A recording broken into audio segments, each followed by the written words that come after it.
이번 주 꽃꽂이 주제가 하나님이 향기를 내리시고였기 때문에요. 주일날 우리가 향기를 받았기 때문에 오늘은 서로에게서 그리스도의 향기가 날 줄로 믿습니다. 오늘 창세기 14장 말씀 같이 나누겠습니다. 오늘은 롯과 멜기세덱에 대해서 함께 생각하고자 합니다. 최근에 4살 아이가 그 고기 패티가 덜 익은 햄버거를 먹고 신장이 망가져서 신장이 거의 90%가 망가졌습니다. 그래서 그 햄버거 회사를 고발하고 있는데 당연히 햄버거 회사에서는 이상이 없다고 얘기를 했습니다. 그런데 전현직 그 직원들이 증언을 하는 바람에 이게 사태가 좀 더 어려워졌어요. 10년 이상 그 매장에서 아르바이트부터 시작해서 지점장까지 하셨던 분이 증언을 하기를 고기 패티를 기계에 넣었는데 가끔 사람이 집어넣어도 패티가 빠져나오는 게 수백 개 중에 한두 개가 있대요. 그러니까 기계에서 패티가 빠져나오면 안 익을 거잖아요. 그리고 자기가 근무하는 동안에도 고기 패티가 덜 익었다고 반품을 요구하는 고객들이 있었다고 증언을 한 겁니다. 결국에 이 사태로 인해서 이 햄버거 집은 지금 거의 햄버거 손님이 없어요. 아이들은 아예 보이지를 않습니다. 우리가 살다가 보면 아주 단 한 번의 실수입니다. 그것도 사람이 의도적으로 한 게 아니라 기계의 오작동이거나 아니면 사람의 잠깐의 실수가 이런 엄청난 위기를 가져올 때가 있어요. 하나님은 그 위기 때마다 우리에게 그 위기보다 더 큰 은혜를 경험하게 하시는 분이 하나님이십니다.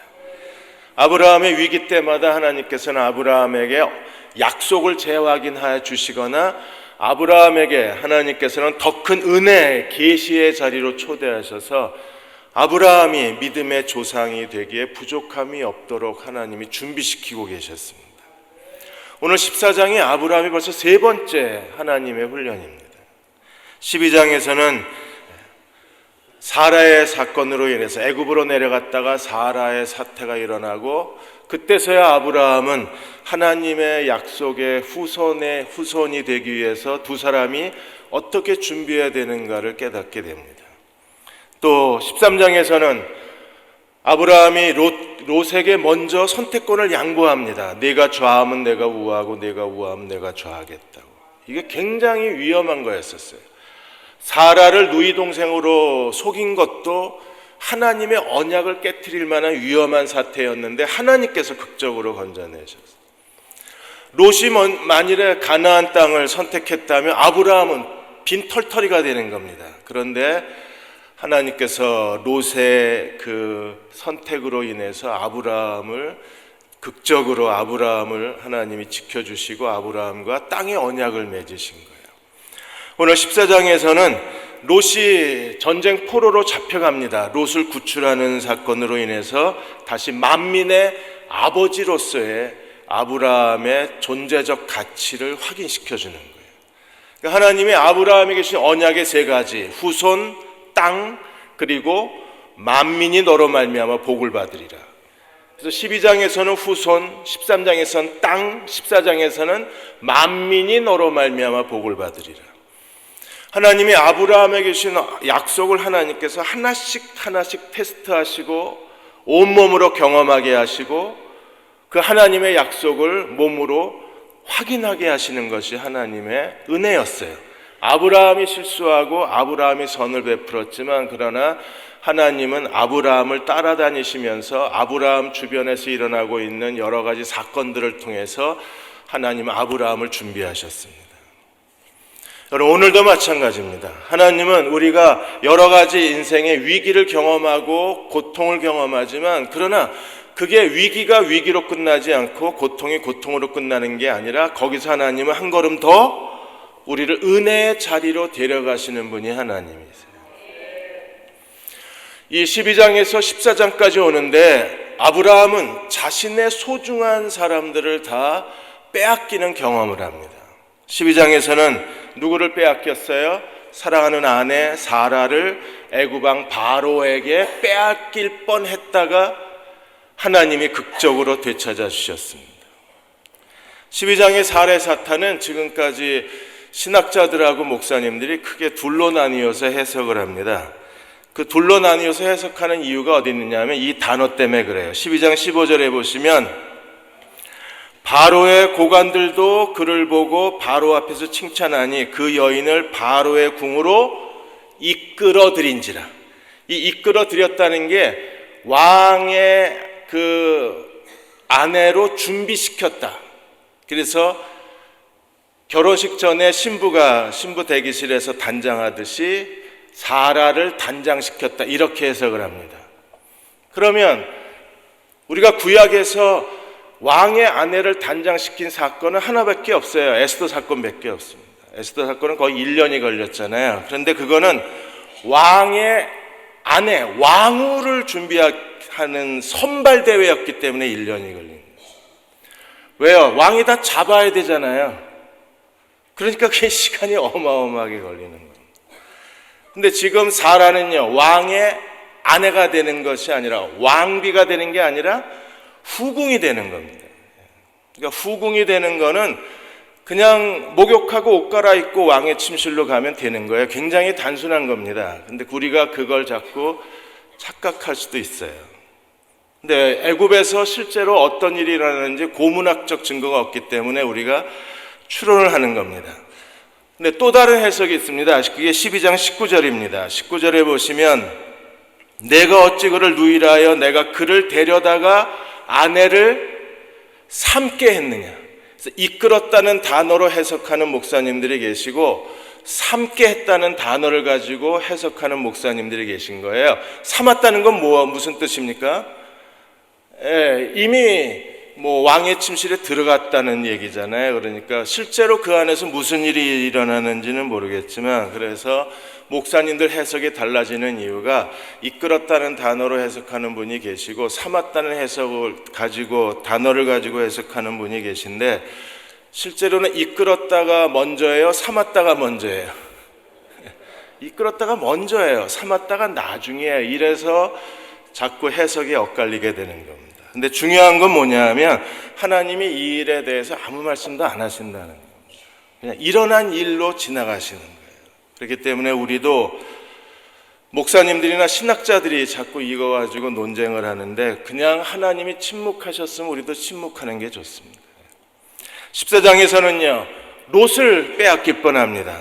그래서 그 동쪽 나라 왕들과 서쪽 나라 왕들의 전쟁에서 롯을 약속의 땅 바깥에서 뺏겨요. 사라도 약속의 땅 바깥에 애굽에서 뺏길 뻔했잖아요. 그 다음에 소돔과 고모라도 약속의 땅 요단강 바깥에 있잖아요. 그 약속의 땅 바깥에 있다가 롯을 빼앗길 뻔했는데 아브라함이 다시 되찾는 전쟁이 오늘 14장의 전쟁이에요. 매튜 헨리는 롯은 아브라함과 분리되는 순간에 정말 비참하고 정말 무능했다 그랬습니다. 오늘 우리도 마찬가지입니다. 요한복음 15장 포도나무와 가지의 비유처럼 우리는요, 그리스도에게서 분리되는 순간 우리는 정말 무능하고 비참해질 수밖에 없는 거예요. 그래서 우리는 그리스도에게 안간힘을 쓰고 그리스도에게 붙어 있어야 됩니다.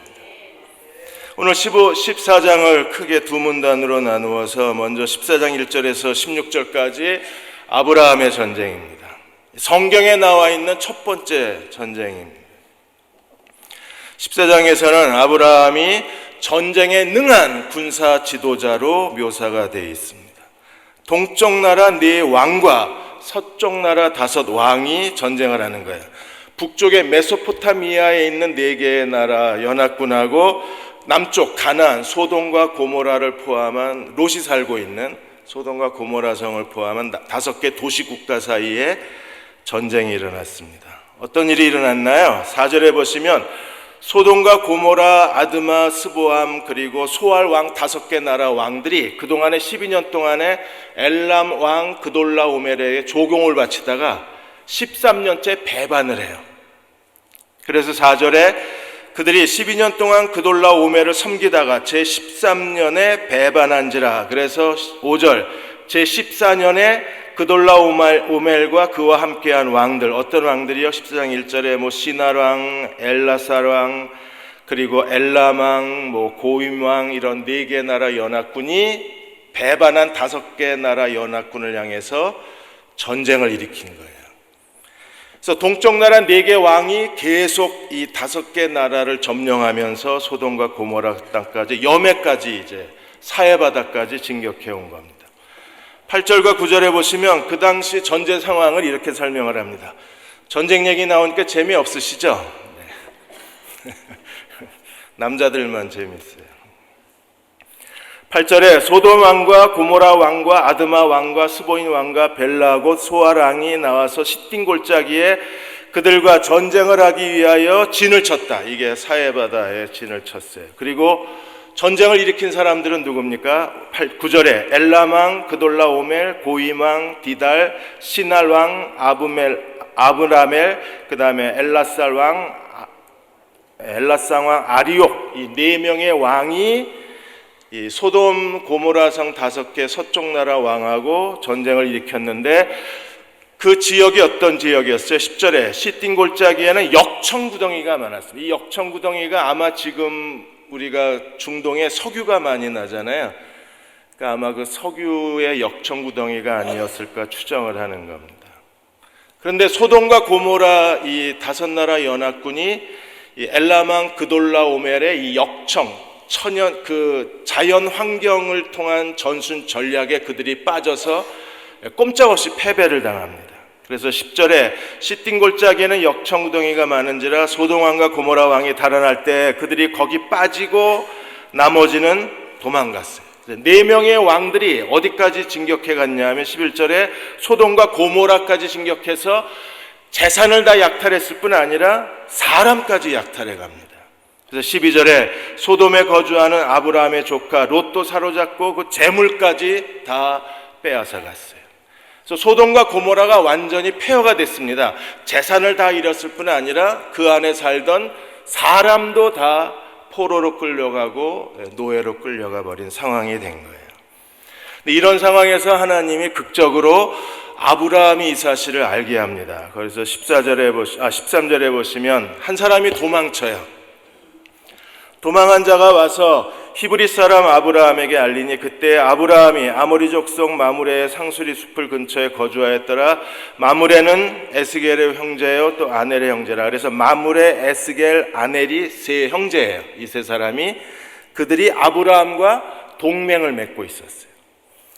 이 마므레에 살고 있는 그 마므레 상수리 숲을 근처에 살고 있었던 아브라함에게 소돔에 살고 있던 사람이 한 사람이 도망쳐 와서 이 아브라함을 찾고 소돔과 고모라 형편에 대해서 아브라함에게 알리게 됩니다. 여러분 같으면 어떻게 하겠습니까? 가장 좋은 기름진 땅을 빼앗아 가지고 먼저 뒤도 안 돌아보고 가장 좋은 것을 가지고 가버린 롯이 이런 일을 당했어요. 제일 먼저 무슨 생각이 들었을까요? 거봐, 네가 그럴 줄 알았어. 그 생각 안 했을까요? 근데 아브라함은 정말 경건한 사람입니다. 아브라함은 이러한 일에 대해서 전혀 감정적, 부정적 감정을 안 보여요. 네가 날 버리고 잘 될 줄 알았냐? 이 생각도 할 만하잖아요. 네가 나 때문에 부자가 됐는데 네가 그렇게 욕심을 부리고 가야 되냐? 나를 인간적으로 배신할 수 있냐? 그런 생각을 할 수도 있잖아요. 근데 아브라함은 전혀 그런 부정적 생각이 없어요. 아브라함은 어떻게 했습니까? 14절에 아브라함이 그 조카가 사로잡혔음을 듣고 집에서 기르고 훈련된 자 318명을 데리고 단까지 쫓아갑니다. 근데 나중에 보니까 아브라함의 318명의 군대만 간 게 아니라 아브라함이 헤브론에서 동맹을 맺었던 마므레, 에스골, 아넬 3형제와 함께 이 동맹한 사람들의 군대와 함께 조카 롯을 찾으러 추격전을 벌이게 된 거예요. 그러니까 아브라함은 자기를 인간적으로 배신하고 자기의 마음에 상처를 주었던 롯을 돕는 일을 결코 주저하지 않았어요. 이 선한 마음으로 추격해간 전쟁이었기 때문에 여러분 318명의 군대가 아무리 뛰어난 정예 군대라고 해도 4개 나라 연합군하고 싸우는 것은요, 이건 이미 진전쟁이잖아요. 318명이 아무리 뛰어난 무슨 어벤져스 팀이 아닌 이상에 4개 나라 연합군하고 싸워서 이 전쟁을 이길 수는 없어요. 그럼 만일에 이 전쟁에서 패배하고 아브라함이 죽었으면요, 하나님의 언약은 또 깨지는 겁니다. 사라를 뺏겼어도 언약이 깨지고, 롯이 가나안 땅을 먼저 차지하고 앉았어도 언약이 깨지고, 또 아브라함이 이 전쟁에서 패전했으면 아브라함을 향한 하나님의 약속이 또 깨져버리는 거잖아요. 그러니까 정말 아브라함은 아슬아슬하게 하나님의 약속을 아주 굉장히 위험하게 만드는 거예요. 아브라함 마치 시한폭탄 같아요. 하는 것마다 하나님의 약속을 위협하고 있는 겁니다. 그런데도 하나님은 어떻게 하셨어요? 그 아브라함을 하나님이 보호하시는 겁니다. 나중에 멜기세덱이 아브라함의 이 전쟁을 어떻게 평가했습니까? 20절에 보시면 너의 대적을 내 손에 붙이신 지극히 높으신 하나님을 찬송하라. 이 전쟁에 누가 개입을 하셨습니까? 하나님이 어떻게 하셨어요? 내 손에 붙이셨다. 그래서 이긴 겁니다.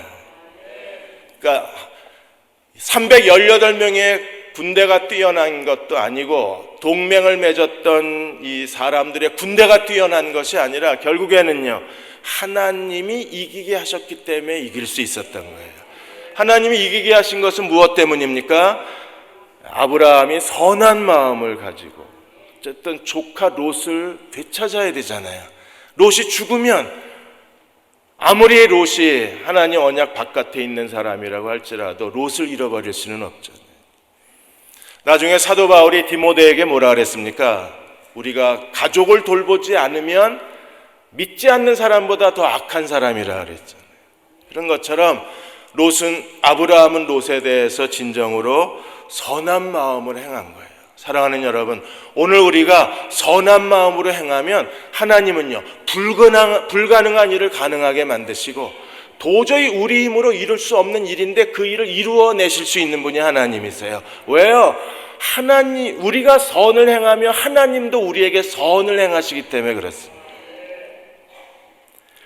지난 2월에 미국의 홈디포라고 있습니다. 홈디포는 목재, 철공, 집 짓는 데 필요한 모든 건축 자재를 다 파는 데를 홈디포라고 합니다.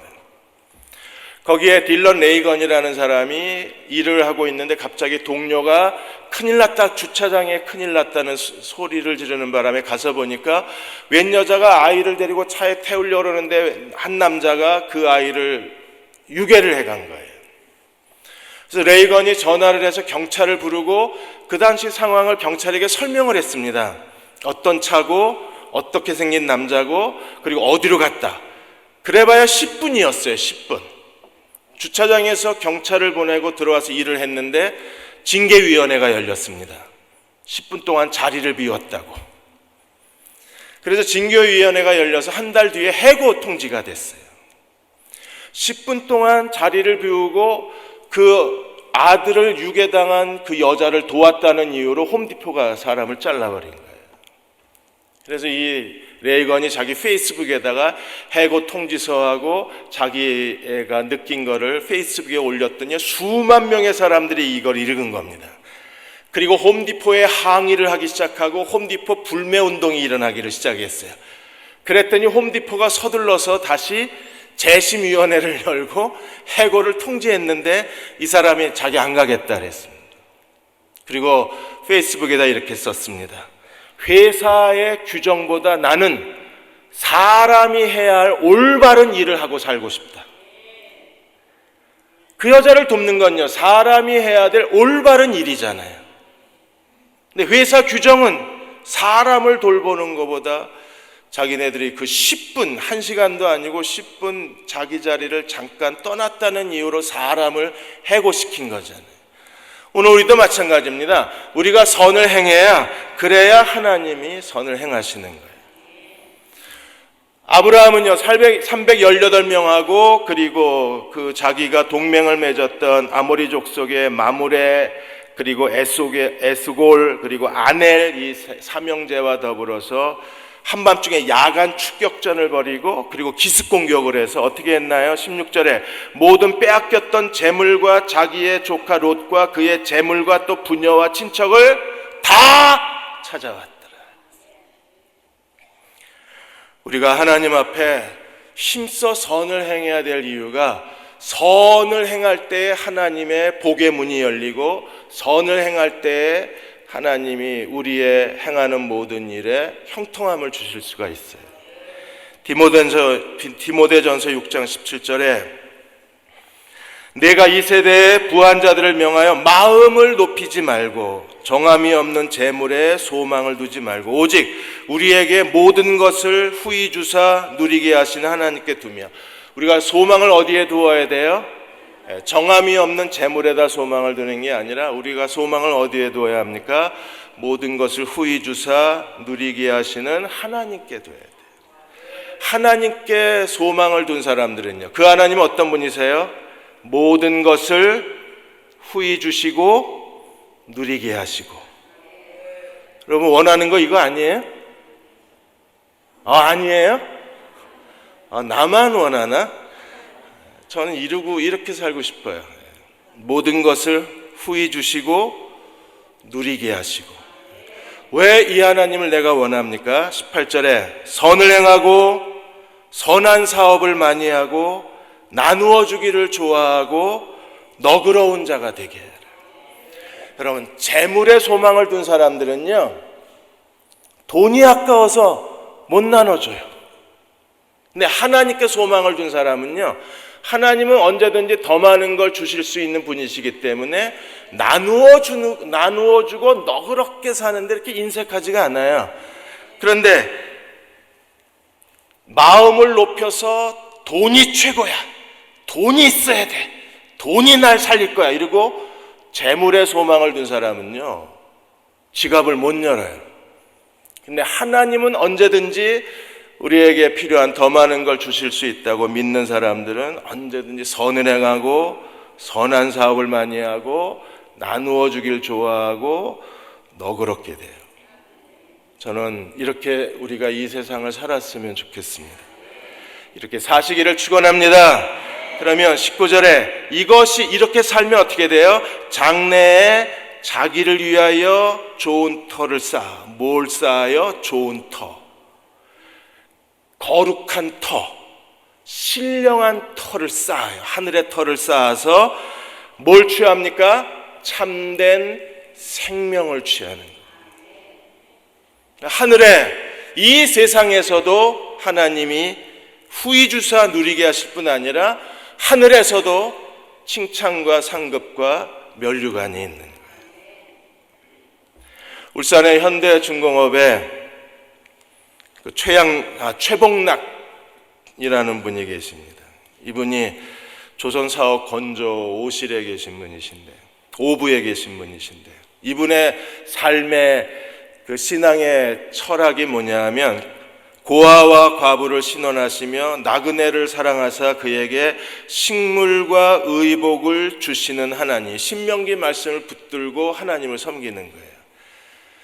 이분이 사는 그 동네에 독거노인들이 있고 이분이 사는 동네에 그 생활보호 대상자 6가정이 있는 거예요. 그러면 이분이 한 달에 꼭 2주에 한 번씩 20kg 쌀 푸대를 메고 그 동사무소에 있는 그 부녀, 그 누구죠? 사회복지 부녀 이분을 데리고 이 가정을 방문을 해요. 그래서 한 달에 2번 20kg 쌀 푸대를 들고 가정을 방문을 해서 하루 세끼 밥이라도 먹으라고 이걸 돕는 겁니다. 그렇게 수년째 이 일을 해요. 저는 이분이야말로 어떻게 살아야 되는가를 아는 분인 것 같아요. 그럼 그 월급이 이렇게 많은 것도 아닙니다.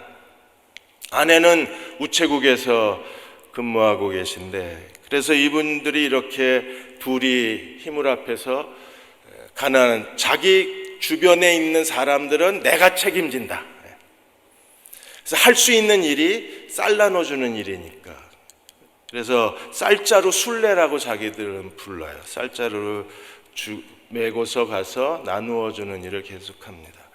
저는 확신하기를 하나님은 이분들을 분명히 후히 주시고 누리게 해주실 것 같아요. 그리고 그분들은 정말 장래에 좋은 터를 쌓아두고 있는 겁니다. 근데 나중에 보니까 이분들이 진짜 좋은 터를 쌓았어요. 매달 100만 원을 저축을 해요. 그래서 은퇴한 다음에 무이탁 노인들을 위한 무료 양로원을 운영한다고 매달 돈을 모아요. 그리고 정부에서 어떻게 정부의 이 사업을 정부 지원으로 할 수 있을까를 계속 지금 길을 찾고 있어요. 그러니까 쌀푸대 순례가 좋은 터가 돼서 만일에 무료 양로원이 된다 그러면 이분들은 자기 인생에서 정말 하나님 말씀대로 순종하고 사는 거잖아요. 그러니까 오늘 우리가 선을 행하면 하나님은 그게 더 좋은 터가 되게 하시는 거예요. 아브라함이 귀찮아 이러고 갔으면요, 그래도 뭐 하나님 도와주시겠죠. 어쨌든 도와주는 거니까. 아브라함이 즉각적으로 롯이 사로잡혔다는 얘기를 듣고 추격해서 도와줬을 때 하나님은 아브라함에게 더 좋은 터를 준비해 놓으신 거예요. 그 더 좋은 터가 무엇입니까? 멜기세덱을 만납니다. 그래서 17절에서 24절까지 아브라함이 두 왕을 만나는데 하나는 소돔 왕이고 하나는 멜기세덱이에요. 히브리서 13장 1절 2절에 형제 사랑하기를 계속하고 손님 대접하기를 잊지 말라. 이로써 부지 중에 천사들을 대접한 이들이 있었느니라. 여러분, 손님 대접하기를 잊지 말라. 이로써 부지 중에 우연히 어떻게 누구를 대접해요? 천사를. 아브라함은 조카니까 당연히 조카니까 도와야 되잖아요. 근데 조카를 도우러 갔다가 전쟁을 하나님이 승리하게 하시고 이 승리는 하나님이 주신 겁니다. 그런데 그 하나님이 승리하게 하시고 돌아오면서 두 왕을 만났는데 그 중에 하나가 멜기세덱이에요. 그래서 제일 먼저 멜기세덱 왕을 만나서 17절에서 20절까지 멜기세덱에 대한 이야기가 나오는데 18절에 보시면 17절에 아브라함이 그돌라오멜과 그와 함께 왕들을 쳐부시고 돌아올 때 소돔 왕이 샤웨 골짜기 곧 왕의 골짜기로 나와 그를 영접하였고, 그리고 또 하나 왕이 18절에 살렘 왕 멜기세덱이 떡과 포도주를 가지고 나왔으니 그는 지극히 높으신 하나님의 제사장이었더라. 그래서 멜기세덱에 대한 중요한 세 가지를 얘기합니다. 하나는요, 그가 살렘 왕이라는 겁니다. 살렘은요, 멜기세덱은 무슨 뜻입니까? 의의 왕이라는 뜻입니다. 의의 통치자. 이름 자체가 의의 통치자라는 뜻을 갖고 있고, 내 왕은 정의롭다, 이 뜻이 멜기세덱이라는 뜻입니다. 그런데 이 왕의 이름이 살렘 왕입니다. 살렘은 두 가지 뜻이 있습니다. 하나는요, 예루살렘을 줄인 게 살렘입니다. 그래서 앞으로 아브라함의 후손인 이스라엘 역사에서 예루살렘이 가장 중요한 역할을 할 것을 미리 보여준 게 바로 멜기세덱이 살렘 왕이라는 표현이라는 거예요. 또 하나, 살렘은 샬롬의 변형입니다. 그래서 이 멜기세덱은 평화의 왕, 의의 왕의 표상이라는 거예요. 여러분, 평화의 왕으로 오신 분이 누구십니까? 예수님이십니다. 그러므로 예루살렘으로 해석해도 의미가 중요하고 평화의 왕으로 해석해도 의미가 중요한 거예요. 그리고 멜기세덱이라는 이름도 의의 왕으로 오셨기 때문에 이 이름도 너무나 중요한 겁니다. 누구한테 중요해요? 누구를 상징합니까? 예수님을 상징하는 거예요. 이 멜기세덱이 포도주와 빵을 가지고 왔고, 그 다음에 멜기세덱이 아브라함을 축복하는데 어떻게 지극히 높으신 하나님의 제사장이라는 사실을 우리에게 설명해 주고 있어요. 지극히 높으신 하나님은요, 우주의 창조자이시요, 그 다음에 인류 역사의 주권자, 창조주와 주권자 하나님의 제사장이라는 겁니다. 그러면 이제 여기서 우리가 당황하게 됩니다. 그러면 제사장이면 하나님과 하나님의 백성 사이에 중개자인데, 그러면 아브라함 시대에 하나님의 백성이 있었나? 백성도 없는데 어떻게 제사장이 존재할 수 있나? 여러분, 아브라함 시대에 하나님을 믿는 사람들이 있었을까요? 있었어요. 대표적인 사람이 누굽니까? 욥이요. 욥이 아브라함 시대 사람입니다. 이미 하나님은 아브라함을 선택해서 하나님이 새로운 이스라엘 민족을 만들고 계시지만 이미 하나님을 경외하는 사람들이 있었다는 증거를 갖고 계신 거예요. 그러니까 실제로 하나님과 백성 사이에 다리 역할을 했던 멜기세덱이 하나님의 지극히 높은 하나님의 제사장이라고 여기 설명이 되어 있지만 그 외에 다른 사실은 우리가 전혀 알 수가 없어요. 그럼에도 추론해 볼 수 있는 것은 그래도 욥이 아브라함 시대의 사람이었으니까 하나님을 믿는 사람들입니다. 하나님을 믿는 사람들이 있지 않았을까 우리가 추정을 하는 겁니다. 이 멜기세덱이 어떻게 했나요? 19절에 그가 아브라함을 축복하여 이르되 천지의 주제시요 지극히 높으신 하나님이여 아브라함에게 복을 주시옵소서. 하나님도 아브라함에게 너는 복의 근원이 될지라. 지극히 높으신 하나님의 제사장 멜기세덱도 아브라함에게 네가 복을 얻으리로다. 그리고 20절에 너의 대적을 내 손에 붙이신 지극히 높으신 하나님을 찬송할지로다 하며 아브라함이 그 얻은 것에서 10분의 1을 멜기세덱에게 주었어요. 그러니까 벌써 이 시대에 11조가 있었던 겁니다. 우리는 율법 시대에 가서 하나님이 율법에 11조를 명령하셨잖아요. 그런데 율법 시대 이전에도 11조가 있었어요. 아브라함만 11조를 드린 게 아니라 창세기 26장 5절에 보시면 야곱도 약복강에서 서원하면서 하나님에게 뭐라 그러셨어요? 나를 무사히 돌아오게 하면 11조를 하나님께 드리겠다고. 11조는 무슨 상징이라 이렇게 아브라함도 멜기세덱에게 11조를 드리고 야곱도 11조를 하나님께 약속했을까요? 여러분 11조는요, 내가 가진 모든 것은 다 하나님의 소유다. 하나님의 소유권을 인정하고 하나님의 주권을 인정하는 게 11조 사상이에요. 그러니까 11조 가지고 그렇게 벌벌 떨고 11조 가지고 그렇게 예민하게 인색하게 구실 게 아니에요. 어차피 내 것은 다 하나님 거잖아요. 하나님의 것을 100원을 드려도 그분 거고 1000원을 드려도 그분 거고 10,000원을 드려도 하나님 거잖아요. 아멘은 하지만 얼굴 표정은 자꾸 굳어져 가시는 거예요. 야, 이거 심각하네. 이게 하나님 주권이었어? 하나님 주권을 인정하는 거예요. 이번에 문재인 대통령이 미국 방문을 다녀왔는데 역대 대통령 중에 가장 취임하자마자 가장 빨리 다녀온 한미 정상회담이었습니다. 그런데 뚜껑을 열어보니까 가기 전에는 굉장히 다들 정치하시는 분들이 염려가 많았잖아요. 그런데 뚜껑을 열어보니까 진짜 놀라운 일이 일어났습니다. 그 트럼프 대통령이 트위터에다가 베리베리 굿 이렇게 써놨어요. 아주 좋았다 이렇게 써놨습니다. 어떻게 그렇게 염려하던 한미 정상회담이 이렇게 성공적으로 이루어질 수 있었나? 그 뒤에 김장한 목사님이 계십니다. 김장한 목사님에 대한 이야기를 한 신문 그 논설위원이 아주 조심스럽게 김장한 목사님 얘기를 썼어요. 반전의 열쇠는 김장한 목사였다는 겁니다. 이번에 빌리 그레함 목사님 아들이 프랭크 그레함입니다. 근데 빌리 그레함 목사님이 김장한 목사님을 진짜 좋아하세요. 그래서 자기 장례식은 한국에 김장한 목사가 와서 장례를 꼭 치러줬으면 유언장에 아예 써놨어요. 빌리 킴이 와서 내 장례를 치르라고.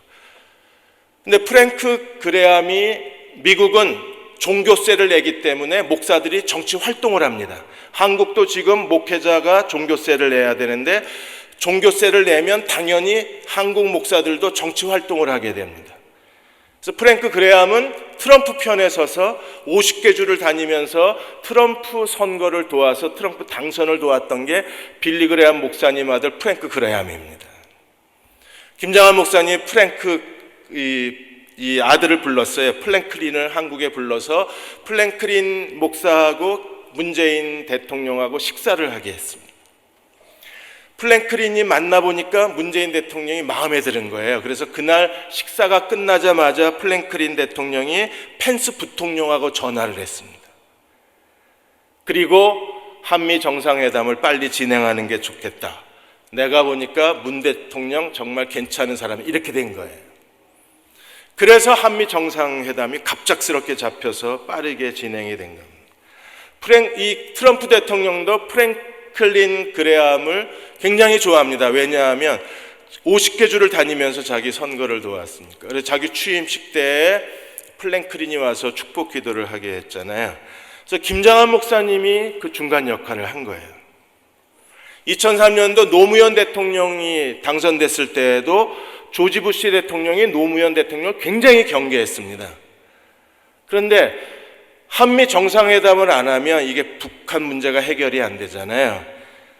그래서 김진표 의원이 노무현 대통령한테 김장한 목사님한테 부탁을 하자 그랬더니 노무현 대통령이 이회창 선거를 도운 사람이 나를 도와주겠냐 이렇게 부정적으로 얘기했는데 김진표 의원이 뭐라 그랬냐면 김장한 목사님은 하나님의 주권을 아는 사람이기 때문에 노무현 대통령이 당선된 순간 하나님이 세우셨다는 믿음을 갖고 계신 분이라 그분이 도와줄 거라고.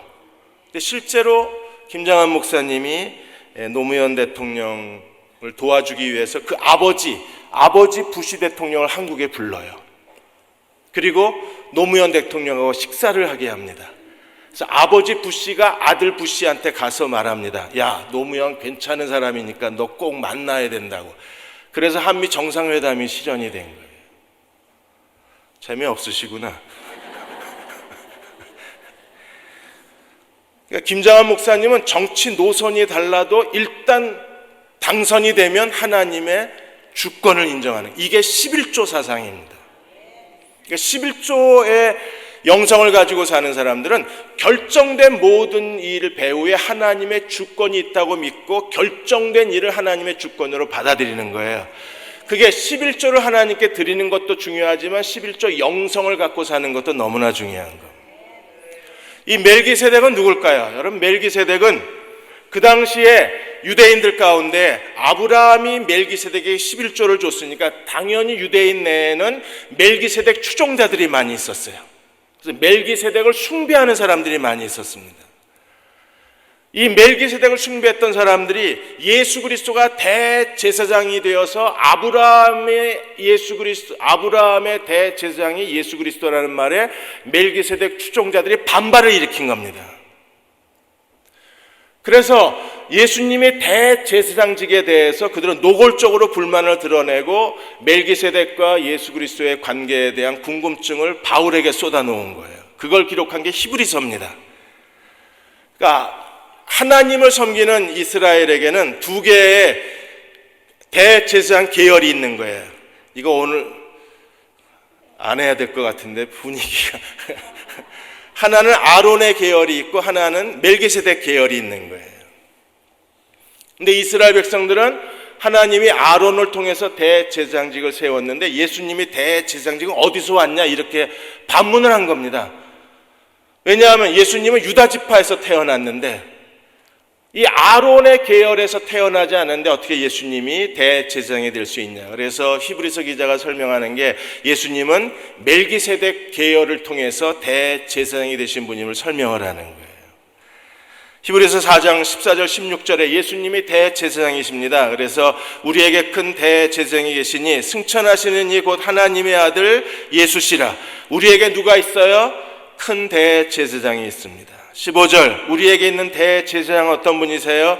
우리의 연약함을 동정하지 못할 이가 아니요 모든 일에 우리와 똑같이 시험을 받으신 이로되 죄는 없으시다. 그리고 16절 그러므로 우리는 긍휼하심을 받고 때를 따라 돕는 은혜를 얻기 위하여 은혜 보좌 앞에 담대히 나아갈 것이라. 누구를 의지하고? 대제사장이신 예수님을 의지하고.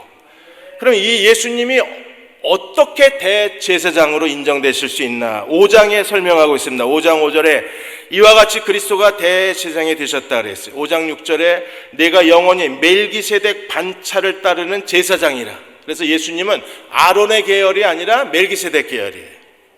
그리고 10절에 하나님께 멜기세덱의 반차를 따른 대제사장이라 칭하심을 받으셨느니라. 예수님은요 어느 계열을 따라 대제사장이 되셨어요? 멜기세덱 반차를. 그리고 11절에 멜기세덱에 관하여는 우리가 할 말이 많으나 너희가 듣는 것이 두나무로 설명하기 어렵다. 그러나 중요한 한 가지 사실은 무엇입니까? 예수님의 대제사장직은 아론의 계열이 아니라 멜기세덱 계열이라는 거예요. 여러분, 이 정도는 우리 알고 살아야 됩니다.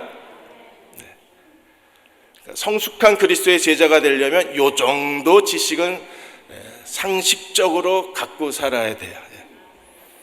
그래서 7장으로 넘어가면 이 멜기세덱을 다시 설명을 합니다. 7장 1절에 3절까지 이 멜기세덱은 살렘 왕이요 지극히 높으신 하나님의 제사장이라 지금 14장 이 사실을 히브리서 기자가 다시 설명하는 거예요. 지극히 높으신 하나님의 제사장이라 여러 왕을 쳐서 죽이고 돌아오는 아브라함을 만나 뭘 했어요? 복을 빌었습니다. 여러분, 복은요, 작은 자가 큰 자한테 비는 거예요? 큰 자가 작은 자한테 비는 거예요? 큰 자가 작은 자한테. 그러면 아브라함이 커요? 멜기세덱이 커요? 꼭 유치원 같죠 지금? 멜기세덱이 큰 자기 때문에 아브라함에게 복을 주는 겁니다. 복을 빌었다는 것은 멜기세덱이 크다는 거잖아요. 그래서 2절에 아브라함이 모든 것의 10분의 1을 그에게 나누어 주니라. 11조는 우리가 누구한테 바치는 겁니까? 하나님께 드리는 겁니다. 그에게 나누어 주니라. 그 이름을 해석하면 먼저는 의의 왕이요, 그 다음에 살렘 왕이니 곧 평강의 왕이요. 우리가 조금 전에 다 해석을 했죠. 저희 교회가 진짜 친절하게 잘 가르쳐주는 교회예요. 히브리서에 이미 설명된 걸 여러분에게 설명을 드렸잖아요. 그리고 3절에 이게 멜기세덱의 족보입니다. 아버지도 없고 어머니도 없고 족보도 없고 시작한 날도 없고 생명의 끝도 없어서 그럼 누구예요? 당연히 하나님의 현현인 거예요. 그래서 하나님의 아들과 닮아서 항상 제사장으로 있느니라. 이 멜기세덱이 바로 예수 그리스도, 그렇게 선언을 하는 거예요. 그러니까 멜기세덱 추종자들이 막 혼란과 갈등에 있다가 바로 그 멜기세덱, 아브라함이 칭했던 지극히 높으신 하나님의 대제사장이 예수 그리스도이라는 사실에 그들은요, 예수님과 멜기세덱을 분리해 놓고 고민하던 사람들이 이제 멜기세덱 추종자들이 예수 그리스도를 대제사장으로 인정하시게 되는 거예요. 예수님이 대제사장으로 인정이 안 되면 예수님이 십자가에 죽으신 대속죄사가 인정이 안 돼요. 왜냐하면 대제사장만이 백성의 죄를 속죄할 권한을 누가 가졌어요? 대제사장만이 가졌어요. 그러니까 예수님이 대제사장이 안 되면 백성의 죄를 속죄할 수 없는 거예요. 그럼 예수님이 십자가에서 모든 세상 죄를 지고 가신 하나님의 어린 양으로 돌아가셨는데 예수님의 대제사장이 아니다. 그럼 예수님이 십자가의 죽으심이 속죄의 제사가 될 수가 없고 우리는요, 죄를 용서 못 받는 거예요. 그래서 반드시 멜기세덱과 예수님과의 관계를 해석을 해줘야 되는데 그걸 해석한 게 히브리서예요. 예수님이 대제사장이십니다. 그래서 백성의 죄를 용서하실 수 있습니다. 우리가 예수님이 십자가에서 단번에 영원한 속죄 제사를 드리셨기 때문에 우리가 용서받고 의롭다함을 받고 하나님의 자녀로 거듭날 수 있는 거예요. 소돔왕 이야기가 나와요. 21절에 24절까지 소돔왕도 나와서 소돔왕이 21절에 사람은 보내고 물건은 다 가져라. 왜 물건을 다 가지라 그랬을까요? 물건을 다 가져라. 근데 아브라함이 거절합니다. 왜요? 그 소돔 왕이 주겠다고 말한 재산은 전부 누구 거예요? 백성들 거잖아요. 이 사람은 지금 포로로 끌려가고 약탈을 당하고 모든 걸 다 잃어버렸는데 아브라함이 전쟁에서 이겼다고 그들의 재산을 다 가져가 버리면 그돌라오멜이나 아브라함이나 똑같은 사람이 되는 거잖아요. 그러니까 아브라함이 거절을 합니다. 그래서 22절에 아브라함이 소돔 왕에 이르되 천지의 주제시요 지극히 높으신 하나님 여호와께 내가 손을 들어 맹세하노니, 지극히 높으신 하나님께 손을 들어 맹세하노니 23절 내 말이 내가 아브라함으로 치북해 하였다 할까요? 네가 속해 있는 시로라기 하나나 들매끈 한 가락도 내가 가져가지 아니하리라. 소돔 왕이 아브라함을 부자로 만든 건 나야! 이렇게 하지 않게 하기 위해서 내가 아브라함을 부자로 만들었어. 이 소리를 듣지 않으려고 나는 시로라기 하나도 가져가지 않겠다. 다만 부자가 되는 게 아니라 아브라함을 그 5개 연합국의 최고 지도자로 세우는 거예요. 그래서 모든 민족이 너로 말미암아 복을 얻으리라. 이걸 네가 소돔 왕이 제안을 하는 겁니다. 네가 우리의 지도자가 되라고. 아브라함이 조금만 마음이 흩어져 있었으면 그걸 덥석 잡아서, 왜? 하나님이 자기를 모든 민족의 만민의 아버지로 세우셨으니까. 야, 이게 하나님 기회인가 보다. 그리고 소돔 왕의 제안을 받아들여서 그 5개 연합국의 최고 지도자가 됐으면 하나님이 어떻게 하셨을까요? 네, 아브라함은 거절합니다. 왜요? 그건 정말 세상 방법이잖아요.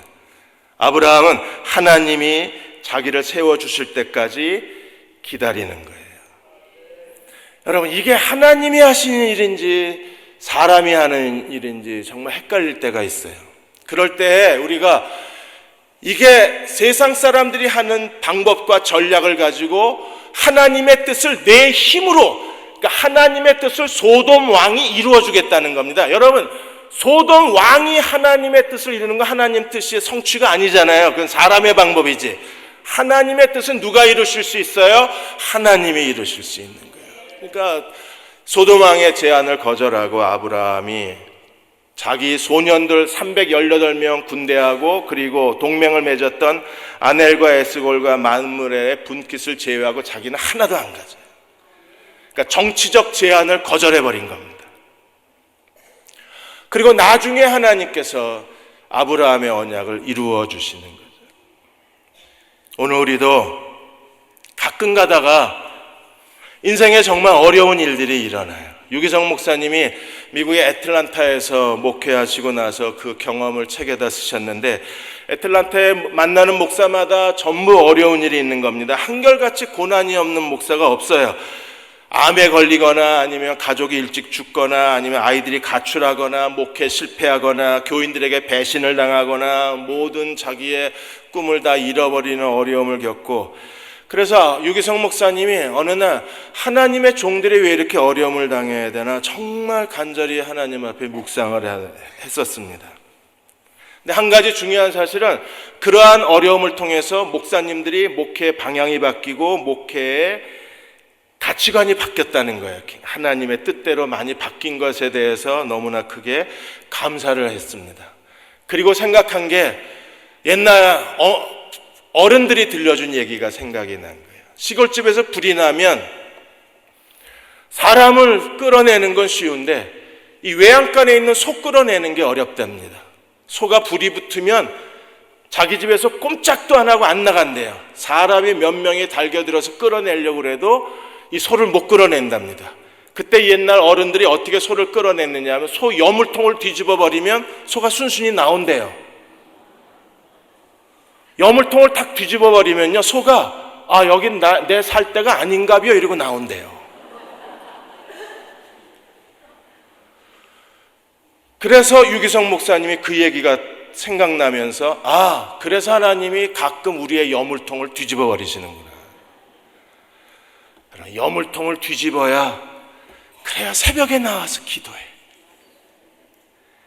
하나님이 가끔씩 여물통을 뒤집어야 그제서야 우리가 무릎을 꿇어요.